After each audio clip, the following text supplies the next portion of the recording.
Hello and welcome to today's webinar presented by Dlubal Software. Today we'll be working in our finite element analysis and design software, RFEM. The topic for today's webinar is advanced modeling features in RFEM. My name is Amy Heilig. I'll be your presenter. I'm the CEO of the U.S. office and also a technical support and sales engineer located in Philadelphia, Pennsylvania. My colleague Wieland Gotzer will be your moderator, answering any questions you may have. He's a product and customer support engineer located in our Leipzig, Germany office. If the control panel seemed to get in your way when you logged into this GoToWebinar, feel free to show or hide that with the orange arrow up at the top. We always want to encourage everyone to ask questions throughout the presentation. You can do so within the same dialog box. If by chance we don't get to all your questions, I will certainly send you a follow-up email afterwards. So regarding the content for the next hour today, this is the second presentation of a three-part webinar series. So last month I presented the introduction webinar. So this is really geared at brand new users within our program RFEM. So if you did miss that presentation, certainly refer to our YouTube channel and our website to view a recording of that. So we're building on that presentation today to show the advanced features in the program that make RFEM maybe a little bit more competitive than possibly the software that you're using now. For example, we will address model instabilities utilizing one of our add-on modules, RF stability. I also want to discuss the use of line releases, which define the connection between beams and surfaces. We'll also take a look at FEA singularities and how we can overcome these with the use of average regions. And finally, we'll move into an FEA connection design. And with this, we want to take advantage of the nonlinear material modeling options within the program with a plastic stress analysis. And for this, we'll be utilizing the add-on module RF Mat NL. So we will go ahead and get into the main program RFEM here. So again, within the first webinar last month, I really had modeled this particular building from scratch. So certainly refer to that if you're interested in the modeling procedure, the loading, and the analysis. We also touched on some of the design modules. But for today, we're going to start with this model already constructed within the program RFEM. And for the most part, the model is identical to what we saw with webinar 1. It's a two-story steel and concrete structure. There's a few changes that I made just to adapt to the webinar today. But the first topic of discussion are instabilities. And instabilities are not unique to our program RFEM, but realistically they can occur in any finite element analysis program. And it can be a pretty frustrating process because it may be difficult to determine what is the cause of the instability. So my hope is today is to show you how we can overcome these instabilities with a few additional tools within our program RFEM. So what I'm going to do is to jump to our load combination 2 that we created in the previous presentation. Now, load combination 2 includes only dead load and live load.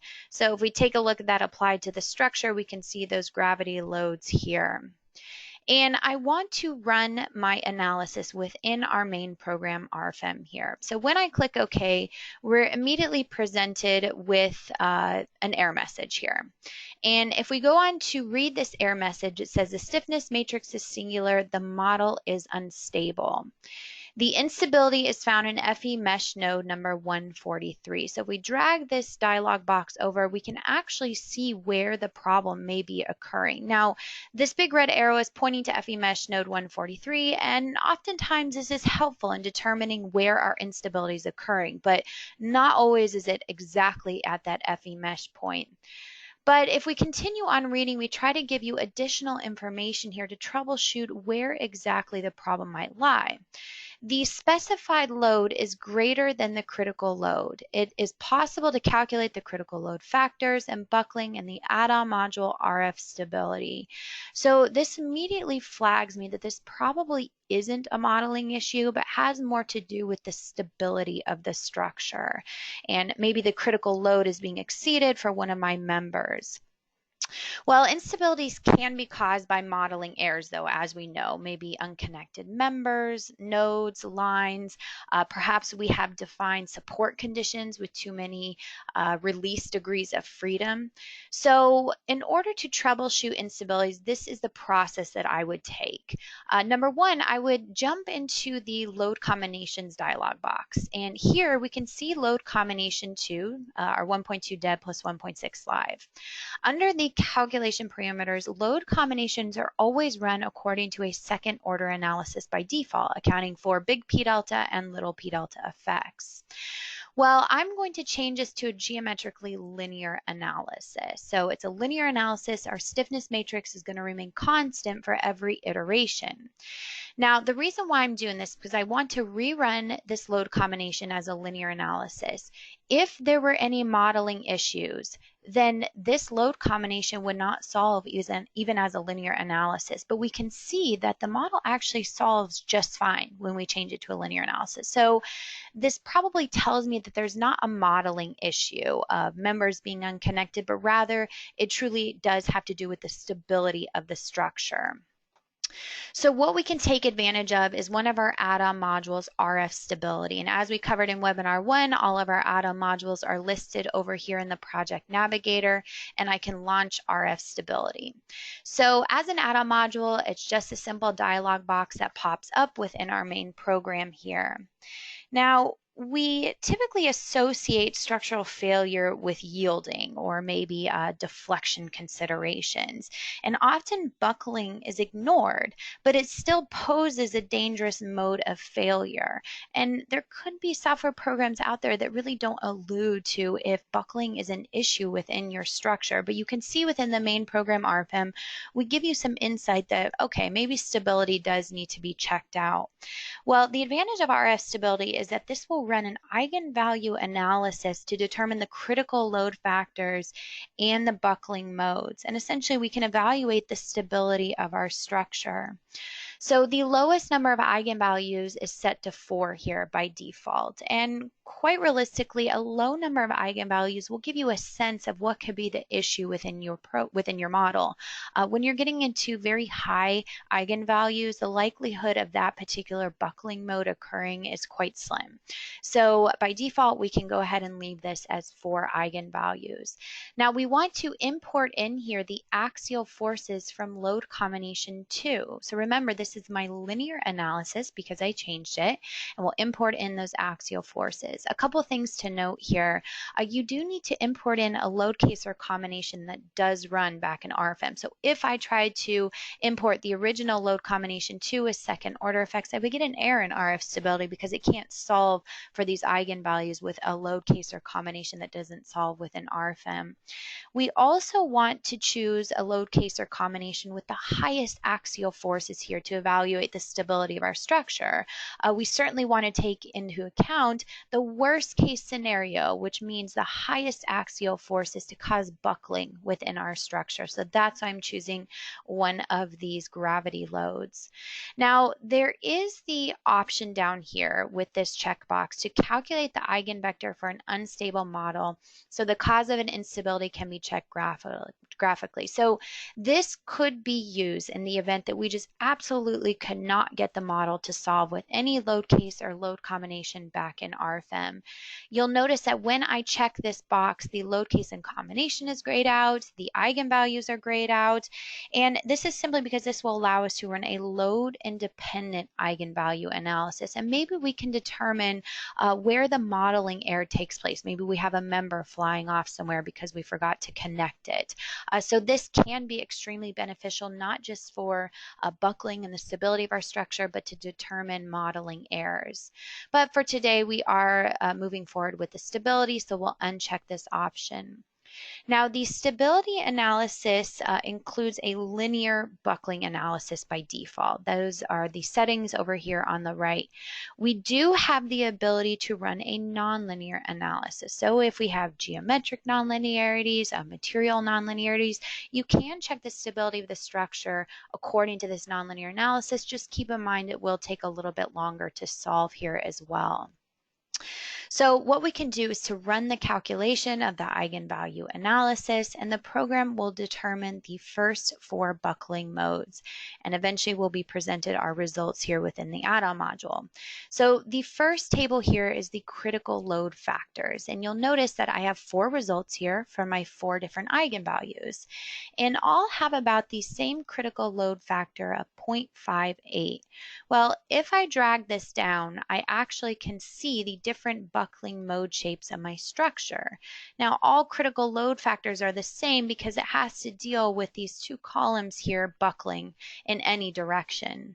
So what exactly is the critical load factor? This is the factor that you can multiply the applied loads from load combination 2 by before you see buckling behavior shown in the background here. So anything below 1.0 is a big problem. This means that the model can only take on 58% of those loads from load combination 2 before these slender columns are going to buckle. You'll also notice on the second tab here, pretty useful, that we actually show the effective lengths and the effective length factors for all members based on these 4 different eigenvalues. And you can kind of see in the background, the model will highlight the member that we're currently looking at in the table. Now, how this can also be beneficial is we can export the effective length and effective length factors to our other add-on modules such as RF Steel AISC if we're designing per the effective length method, for example. So jumping back to the critical load factors, I can go back to my results within RFM. So I'm still within this RF stability add-on module. I'm just viewing the different buckling mode shapes here. So again, we're looking at the buckling of these columns, and the critical load factor is essentially the same for all of them because the program doesn't necessarily know in which direction it will buckle because these are square columns. So you have a couple options with this. Number one, you can decrease the loads that are being applied, but most likely that's not an option.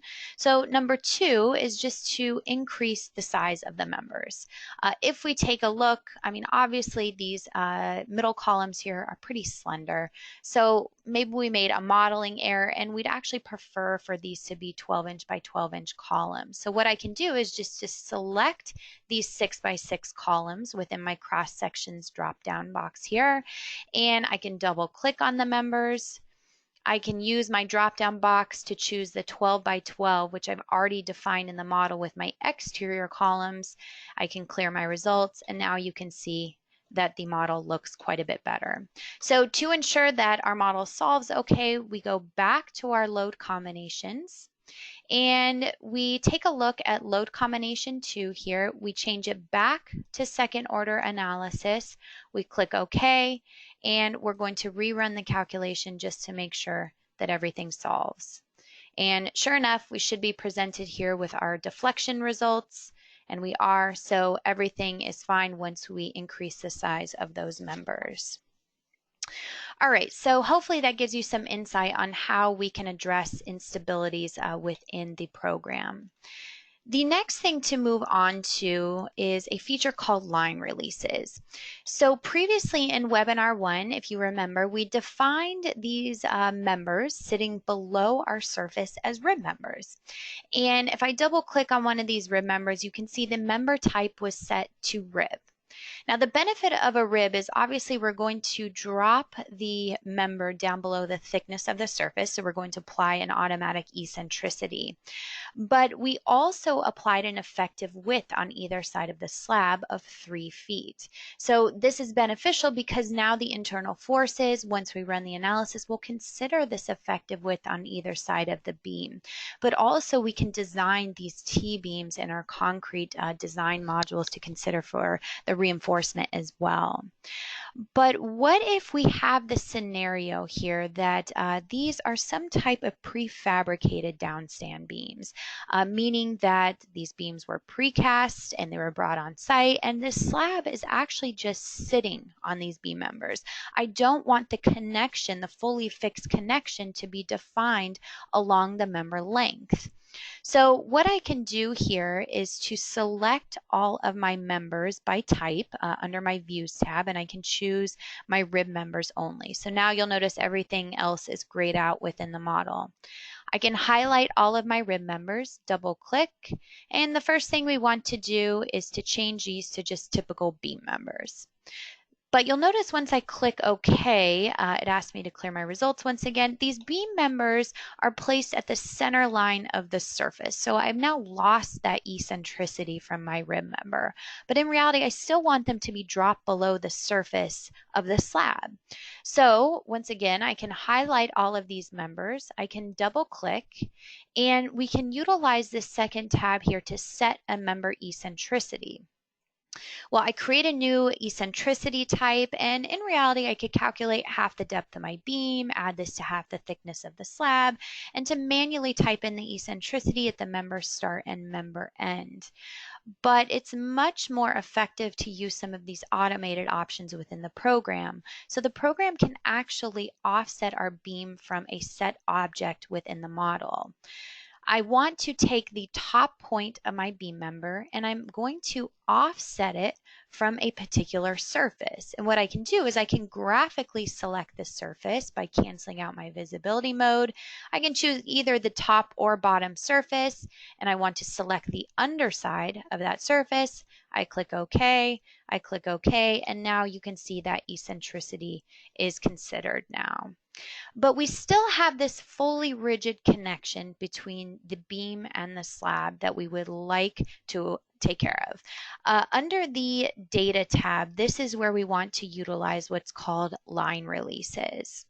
So in the Project Navigator, I can right-click on line release types to create new type. And you'll see here I have 4 degrees of freedom that relate to the local axes of the line. So the X, Y, and Z axes here are not the local axes of the beam, and they're not the local axes of the surface. But every line element actually has its own local axes as well. So here is where we can completely release the moment about the local x-axis of the line. So this is along the member length. To for this prefabricated beam just sitting on the slab. Maybe we'd also like to release the translation along the length of the beam, which would be in the local x direction of the line. And lastly, in terms of the vertical considerations, maybe when this beam has downward deflection, I would like it to fully bear on this beam. In the event that we have any upward deflection of this beam, then I want that connection to be completely broken. And how we can do this is what's called a non-linearity. So we apply this in the vertical direction here, and we have the option to choose fixed if positive Z. So in other words, when I have downward deflection, I'll have full force transmission between the two elements. If I have uplift, then we will not see any force transmission at all between the two elements. So I can click OK, and now you'll notice under the line release types, I've defined this new type. I can right-click under line release to assign a new line release graphically. The line release type, we just select the type that I just created in the previous dialog box. I want to first select my bottom slab here, surface number 6. And then once I click OK, the program allows me to choose the lines that I'd like to apply this to. So you'll notice I'm choosing the lines that are shared between both the beam member and the surface. I right-click twice to repeat the last command. I now choose the top surface here. And once I click OK, the program will allow me to choose the top 2 lines. Now you'll notice the line release symbol is indicated by this blue color here. It looks like a box along the full member length. So what I'd like to do then is to run load combination 2 once again, and keep in mind this will take a split second longer than what we just saw because we've now introduced a non-linearity within the program in terms of the uplift versus the downward deflection and the force transmission between the beam and the slab. Eventually, once this is done solving, we will be presented with our results within RFEM. So initially we're looking at the deformation here. And I'm jumping to my results tab within RFEM. And what I'd like to point out, which we had previously discussed in webinar 1, is that we can view the internal forces here of our members based on the analysis from load combination 2. And I'm going to focus in on this rear beam here, and I'll create a visibility by the selected objects. So we can view the internal forces such as the axial loads, we can view the shear, for example, but I want to focus on the torsion forces. You can now see that after I applied that line release, the torsion is essentially 0 along the full member length. We just have a small torsion of 0.043 at either end where that beam reconnects back into that column. So I think we can effectively say that our line release was applied. Now we can compare this to the previous rib member. So you'll notice here that with the line release, I had just shown you that the torsion is 0.043 kip feet, so essentially 0 along the member length. If we compare that to without the line release, when we previously had a rib member defined, we're going to see a much higher torsion of 122.068 kip feet. So significant difference here when we're looking at the application of line releases. All right, so that sums up the tool for line releases, and we want to continue moving on within the presentation.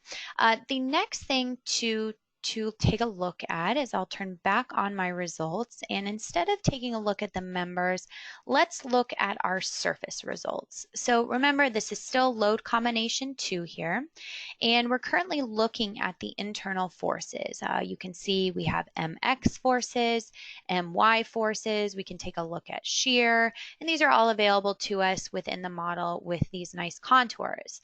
But sometimes with surfaces, we want to take advantage of what's called section cut. So a section cut, exactly as it sounds, it will take a cut directly through the surface so that we can see the internal forces occurring at that exact location. So how I create a section cut is to turn off first the results here. I'm going to turn on my grid, and I want the section cut to be along the center column and beam line here. So I'm going to move my drawing grid right at the top of that column. Now you'll notice, you can see here the drawing grid is located at that position. We're going to use that to our advantage when we're drawing this section cut. So I use my quick tool up top to create section numerically. And we need to first give it a section name. We'll just call this one 1. We do want to define the 2 points that define the section ends, and we can do this graphically. And again, utilizing this drawing grid is helpful so that we can just snap to the 2 points at that column location. The program will automatically populate the node coordinates.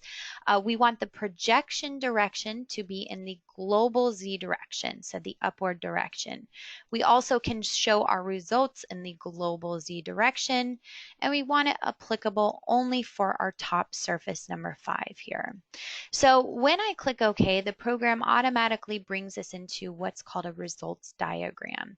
With the results diagram, we can turn on and off forces here along the length, as well as deflections. You can see here I'm going to turn on MX and MY forces, and I think it's very clear where our column is framing into that slab because we're getting higher peak forces here. Keep this in mind because this is actually something that we'll revisit a little bit later on. But essentially this is nice. It's giving us that section cut right through the surface. Now if I exit out of this results diagram, I'm going to go back to my results for load combination 2. We can actually see this section cut drawn within our model. So right now I'm looking at MX forces for my surface. I even have the ability here to turn off my ISO bands so that I'm only viewing that section cut across the top surface. Now, even more so, we can take these sections and I can just highlight it graphically. I can use my move copy tool here to make one copy, and I'm going to offset it from my front column to my rear column line. I click OK, and now you can see I have a new section cut generated at the rear column, which reflects the internal MX forces of my surface. So we don't even necessarily need to rerun our calculation, but we can create multiple section cuts. We can even turn them on or off here within our results diagram if we're interested in seeing those. Now, section cuts are extremely beneficial if we wanted to show those within the model here, but sometimes we're just interested in a general overview of what's going on with the internal forces, but nothing permanent that we can display within the model. So I want to suggest another tool that we have called our clipping plane. And we can find this under Insert, Clipping plane. Now, clipping plane is exactly as it sounds. It essentially makes a clipping plane right through our structure here. We can invert the clipping plane, and what we can also do is display the results here. So I'm going to turn off my previous sections that I just created, and you'll notice that I'm essentially getting a section cut through this clipping plane as well. So with the clipping plane, we can decide the step distance. So maybe I set this to 6 inches. Then we can toggle on or up and down with the tool, the offset tool here, to actually show the internal forces along these particular surfaces. Under the Display tab, you'll see here the sections tree.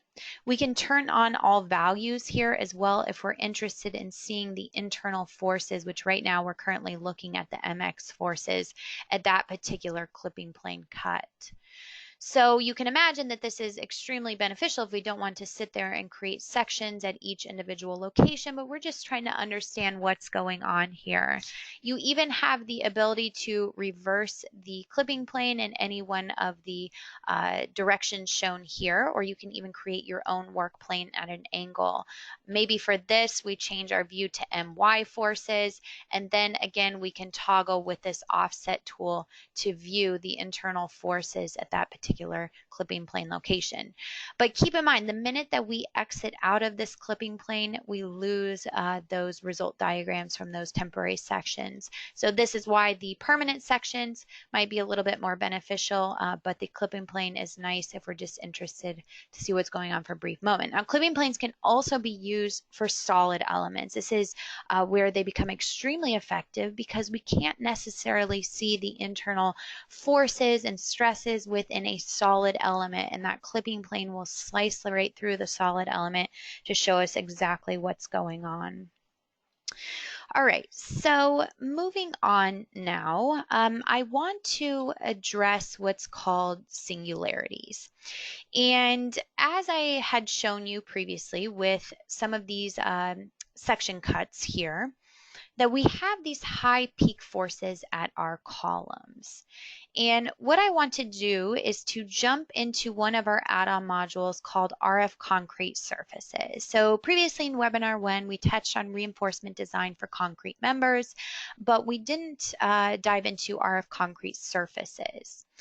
So this add-on module allows us to perform reinforcement design according to the ACI, the CSA, as well as some other international standards for concrete surfaces. Now, I'm really not going to go into much detail today, just simply for the lack of time, but I do have previous webinars dedicated to only this add-on module that go much more into detail about how we can do reinforcement design. So I'll fly through this today, but I'm doing it for a specific reason. We will want to do design according to the ACI 318 here, and I'm only going to choose, once again, my load combination 2 for my strength limit state. I'm even going to skip serviceability for now. And then we can just simply move down our list here to view the materials, 4,000 PSI concrete. We have only a couple surfaces available to us to design. And under the reinforcement table, so this is going to allow us to specify some reinforcement limitations based on the ACI code or our input values. The first thing to note here is that we want to only design this top surface. So I'm just going to design surface number 5. I can graphically select it here.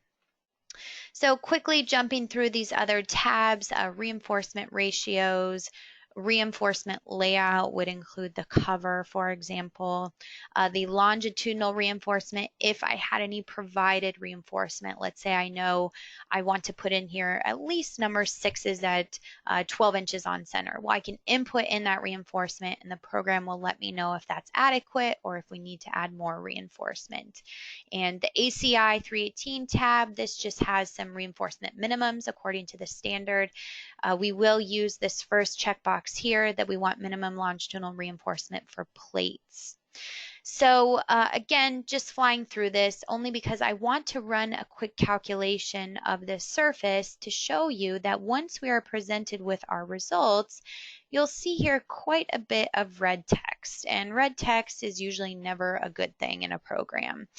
You'll see that we have both the top and bottom reinforcement for this surface shown, but it's actually giving us an error saying it's not designable. And we can see our message down here in the lower left corner. We can also access it with the messages box here. It tells us the allowable compressive stress of the concrete in the strut direction is exceeded. So if I go to the by point design, so this is showing me the reinforcement at every FE mesh point here, you'll notice that at many locations, the reinforcement is actually okay. We are getting top and bottom reinforcement. I know it's a little bit hard for you guys to see, but there is a big red arrow here showing me exactly where that particular point is. So it looks like there's only a few locations where I'm not getting reinforcement that's designable. So what I'd like to do is to go back to the RF Concrete Surfaces add-on module here, but I'm viewing my results graphically within RFEM. And maybe I highlight this top surface only here. Everything else will be grayed out so we can kind of understand what is going on. I take a look at my required reinforcement at the top, and you can see it's spanning from the left to right direction indicated by this symbol here. Well, the first thing we'll notice is that we have pretty high reinforcement peaks at this column. Then if we also take a look, this is where we're not getting reinforcement altogether at this sharp 90-degree angle here. And actually, both of these are a result of singularities. And again, singularities are not unique to RFEM. Singularities happen in any finite element program. So it really comes down to, does your software have the tools to let you overcome issues such as this? And if we take a look also, I wanted to show the reinforcement in the additional direction. So this is spanning from top to bottom here, still the same issue. When we look at the bottom reinforcement, it's a little bit better, at least at the column locations, which makes sense, but we still have the issue at this corner. So if we turn off our results here and I take a look at the wireframe view, singularities can occur for a few different reasons.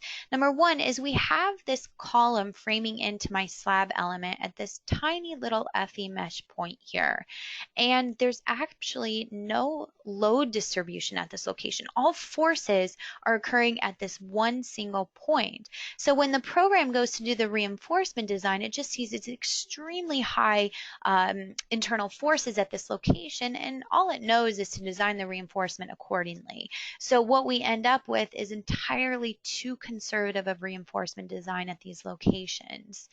The other issue for singularities and why they can occur is reentrant corners like this. Sharp corners that maybe don't have any type of curvature here. Well, we're going to get a lot of force distribution right here without really distributing it to the other FE mesh elements at this location. And so in reality, we're not going to get design at all, as we saw with the concrete surfaces module. So how to overcome these singularity issues? Well, this is where I want to take advantage of what's called average regions. And under the data tab, we can find average regions here in our list. We can right click to create a new average region. So this tool allows us to select the surface. We'll just select our top surface here, number 5, and we can create an average region as a rectangle, a circle, or an ellipse. So we'll stick with a rectangle with the dimensions of 3 feet by 3 feet. Then I need to choose the location to apply my average region. So I want to choose that node right at the top of my column. Now over here, the program's asking us how we want to average these forces. So essentially, I'm going to average all internal forces in all directions over 3 feet by 3 feet location at the top of that column. So each average region has a local axis U and V, and we're averaging it relative to the local axes of the surface X and Y. Now you also have the ability here to set the result values over the entire region to 0. So if you're completely not interested in what's going on at the top of that column, and rather you'd like to assign the ability to set all values to 0, you can do so with an average region as well. So once we click OK, you'll see here the average region symbol shown right around that column. What we can do is to highlight it, hold down my control key, and to make a copy to that rear column. And the program's smart enough to know that, okay, I'm still applying it to the same surface, I've just moved location. So I'm going to average all of my surfaces, or all of my internal forces of the surface right at that location as well. I can even more take both of these average regions, hold down my control key, and to copy them to the other side as well. So now I've quickly created 4 average regions at all of these column locations.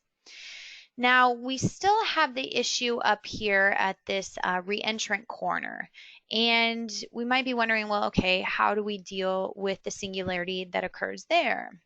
And the answer is also with average regions. So once again, we can right-click to create a new average region. This time we do want to apply to surface number 5, but I'm going to create a circular average region with a diameter set at 3 feet.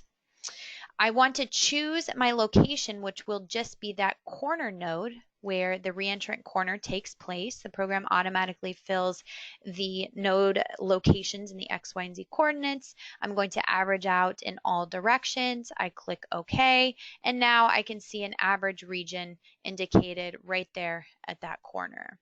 Now, in a similar sense, I want to hold down my control key, and I'm going to copy this over to the other side. So what's nice is that if I take a look at load combination 2 here in my results, I don't have to rerun the calculation. The program will simply smooth my results automatically. And you can see that my average regions are available to me here. I can turn them on or off.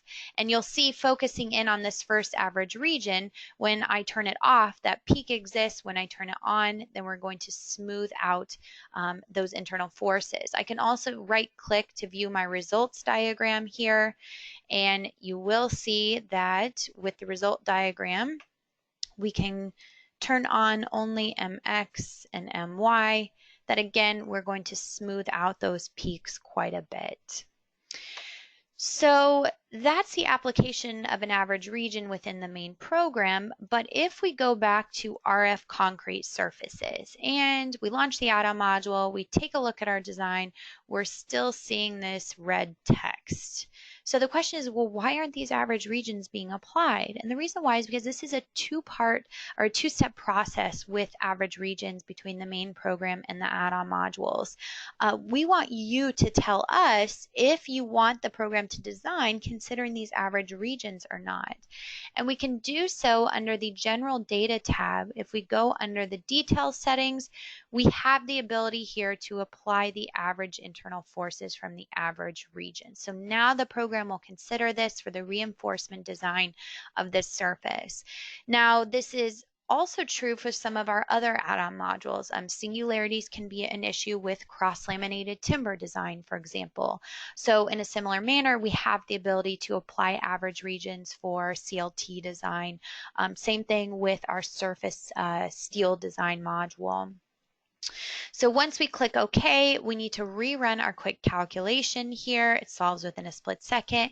And now we're seeing reinforcement design for both the top and the bottom in both directions. We can take a look at our results within the main program here. We'll jump to RF concrete surfaces. We'll view our top reinforcement. Now we're still seeing higher reinforcement at these locations, but maybe it truly is needed. So that's up to you as an engineer to determine if this reinforcement makes a little bit more sense. But certainly now at least we're getting results where previously we were not at all. We can take a look at reinforcement in the oriented in the 90-degree direction on top, as well as our bottom reinforcement. You can see these reentrant corners are not even an issue now when we take a look at our bottom reinforcement. So hopefully this gives you some insight on singularities and exactly how we can use average regions to overcome those. All right, so the last thing to discuss here is so far within webinar 1 and webinar 2, we really have worked on a much more global level.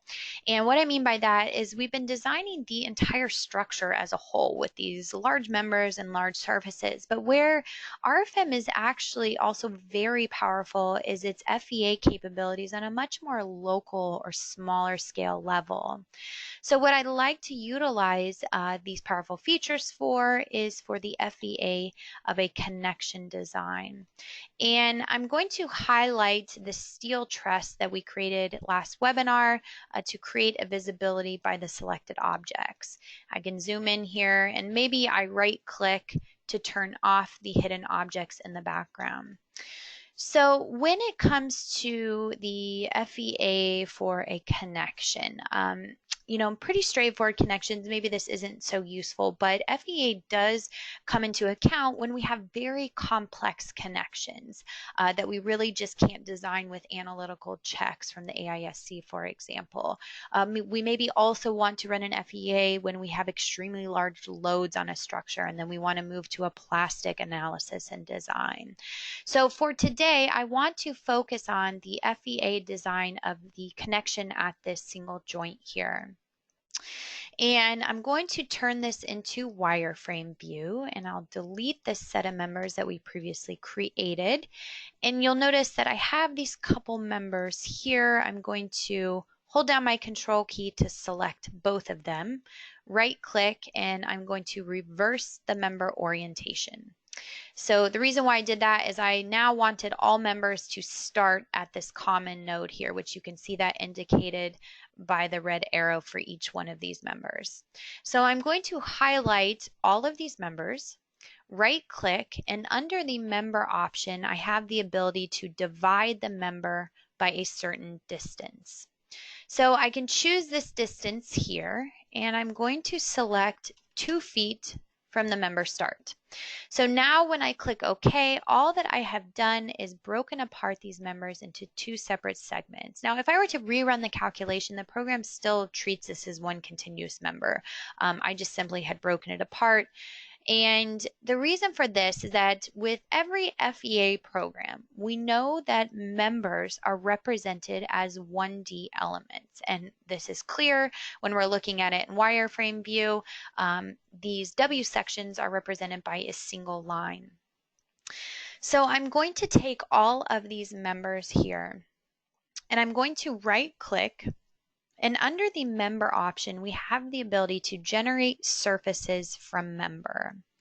So what I've done here is I've just converted those 1D member elements into 2D surfaces for my flanges as well as my web elements.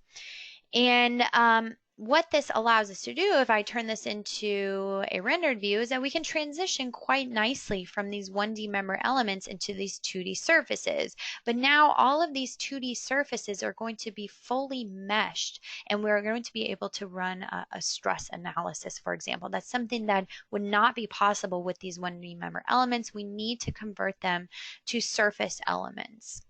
So a few things to consider here.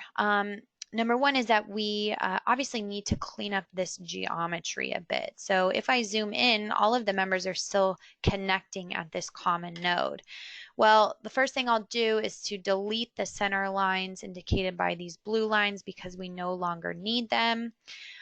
The other thing is that we have many AutoCAD-like features within the program. So it's actually quite easy to quickly clean up this geometry. So for example, I can select my nodes at my bottom web member here. I can snap to the top chord flange. Same thing for the top flange of my web member here. I'll snap to the point where it meets the bottom flange. And then I want to do the exact same thing on the right hand side for my web member. So I'm just highlighting these nodes and selecting them, and you'll see that the program automatically determines where that snap point is. Now, of course, we need to do the same thing with our vertical web member, and it's quite easy here. What I'm going to do is just to snap this point up to the bottom chord. So you can see within a matter of seconds, we can easily clean up that geometry. Now, the next thing to note is that we have these 1D member elements framing into these 2D surfaces here at this one single FE mesh point. And as we just learned, we're definitely going to get a singularity here. We have all this force acting at this one tiny FE mesh point with no load distribution. So this is actually not where I would recommend applying an average region, but rather we want the force from this 1D member element to be distributed to the entire face of all of these surfaces.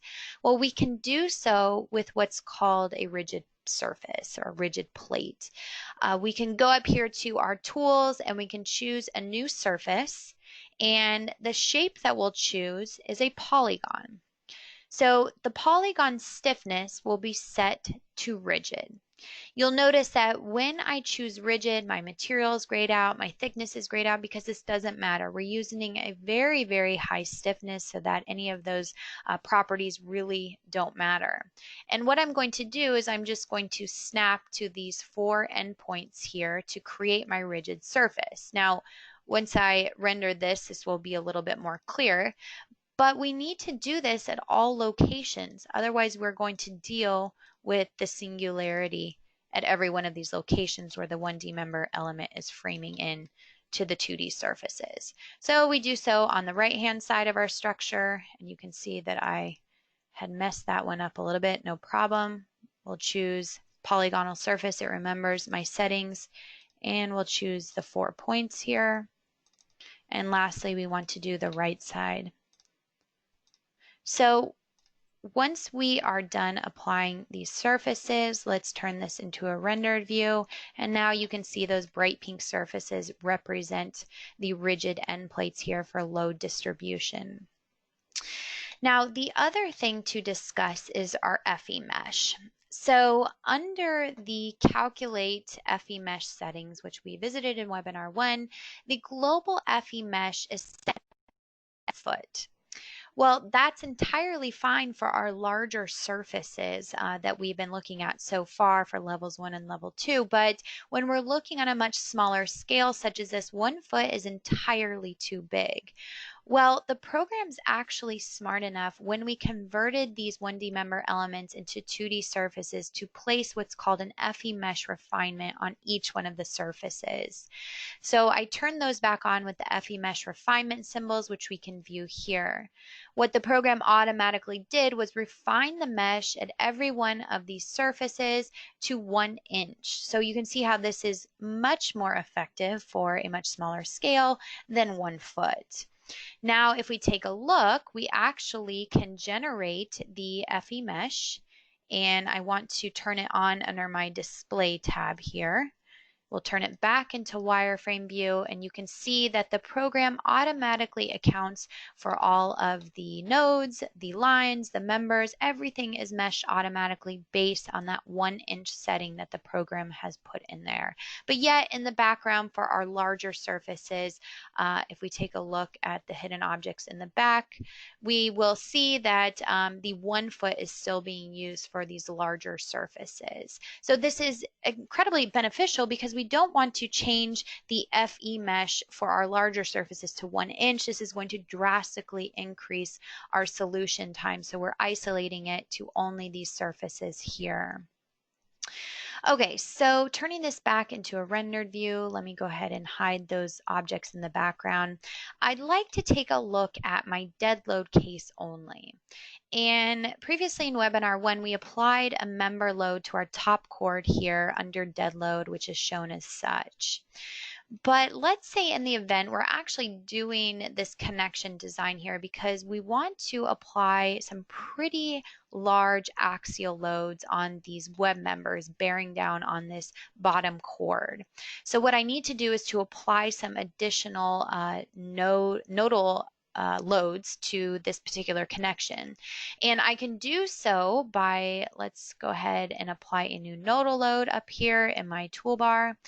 And up pops our dialog box. Now, if I want the load to be along this member, remember I said I wanted a very high axial or normal force on this particular web member.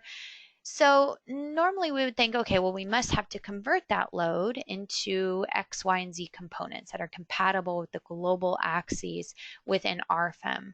But we actually have a nice feature here where we can rotate these nodal loads.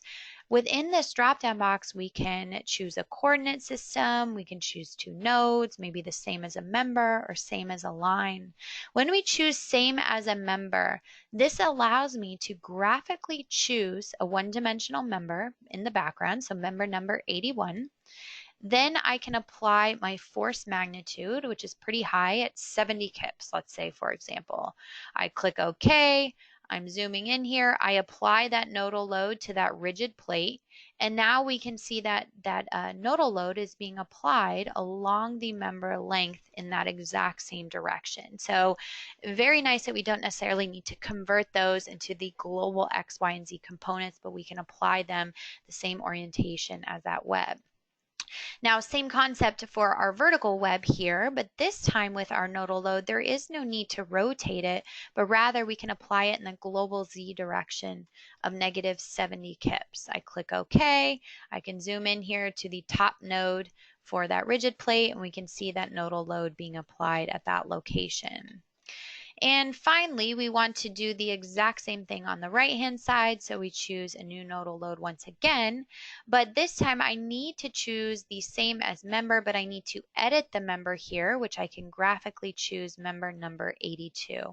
I click OK, I still use negative 70 kips, I click OK, and so now, oh, sorry, we need to actually apply it to the node here, and now you can see that nodal load is being applied to the right-hand side as well.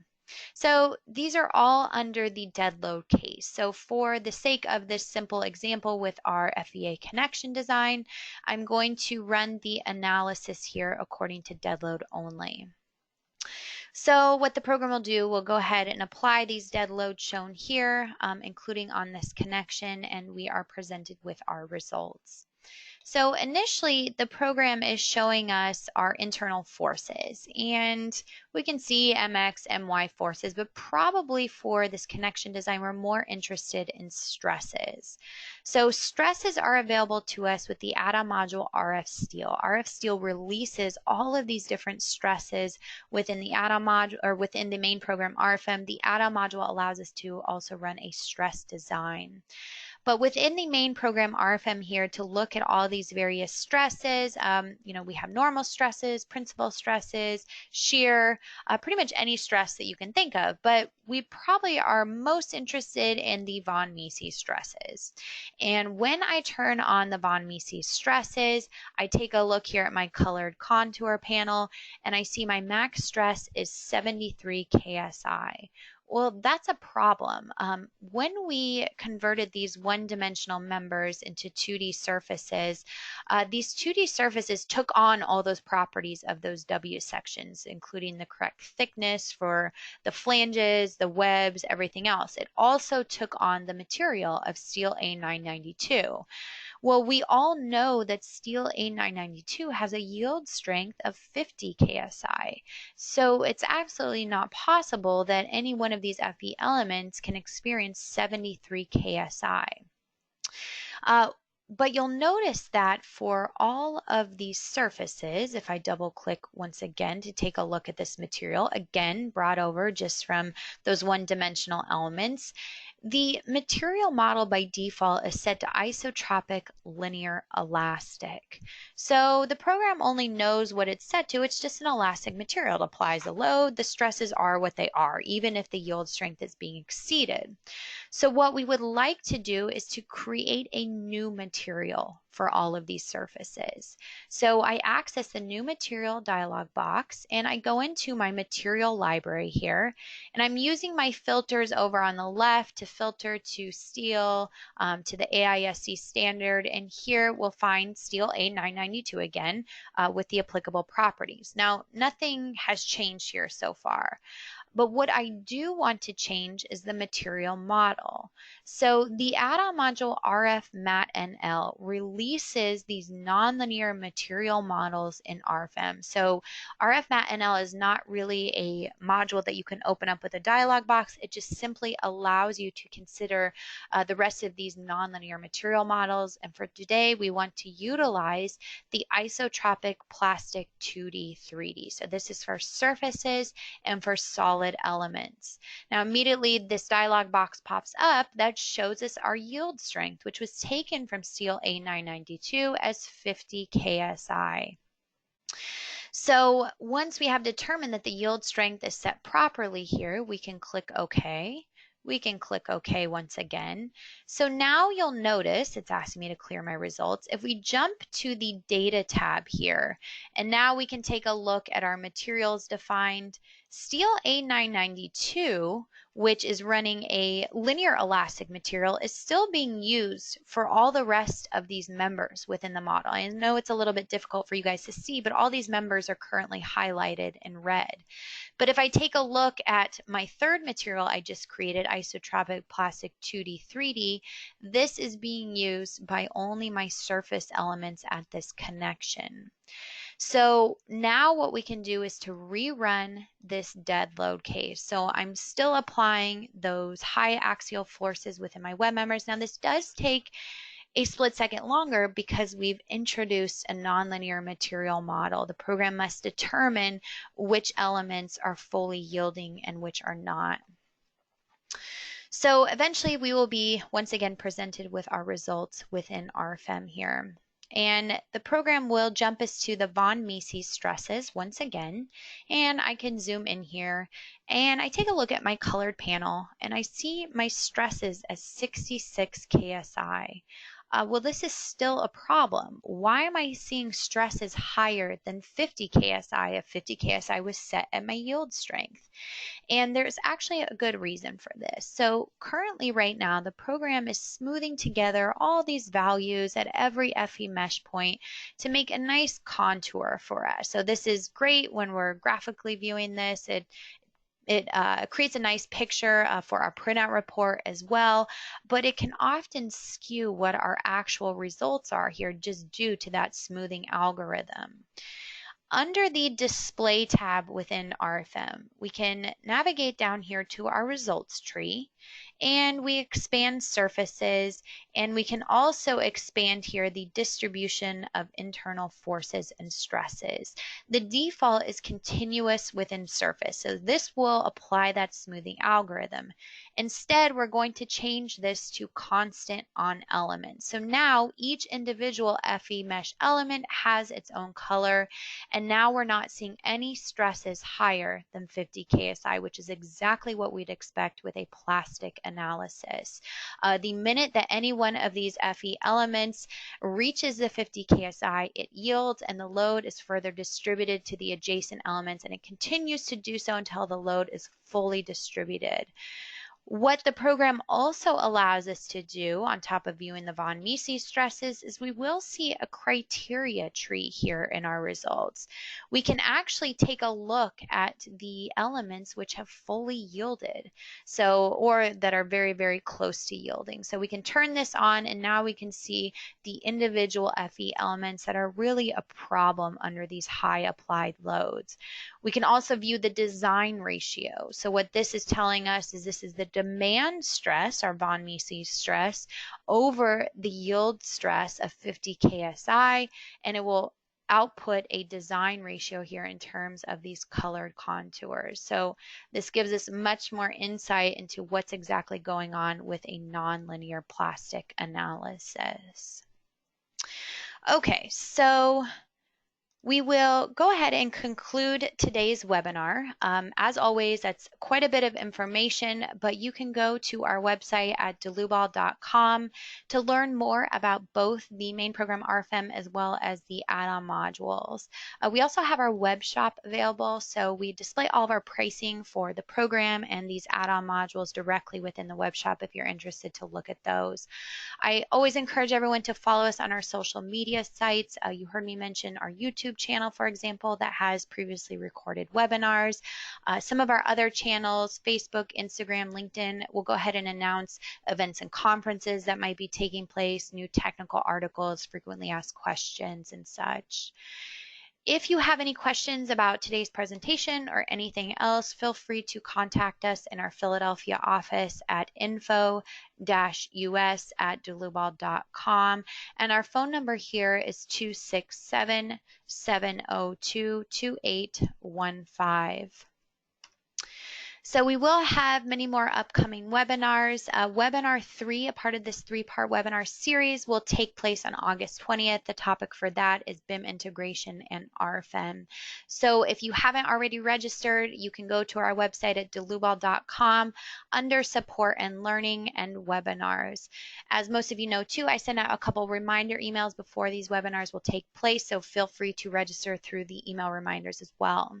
Many of you are wanting PDH certificates for today, and that's great. These will automatically be emailed to all participants. So if you were available for today's presentation, and we do require that you were here for the full presentation because it is a requirement of the states that we have the ability to provide PDH credit for, then this will be automatically emailed to you within the next 24 hours.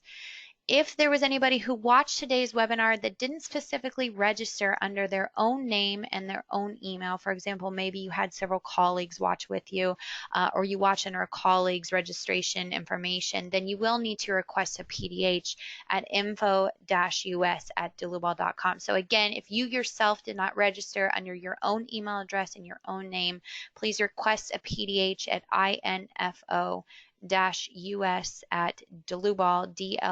dlubal.com. And with that said, I want to thank everyone for attending today. And as always, we hope to see you at our next webinar. Thank you.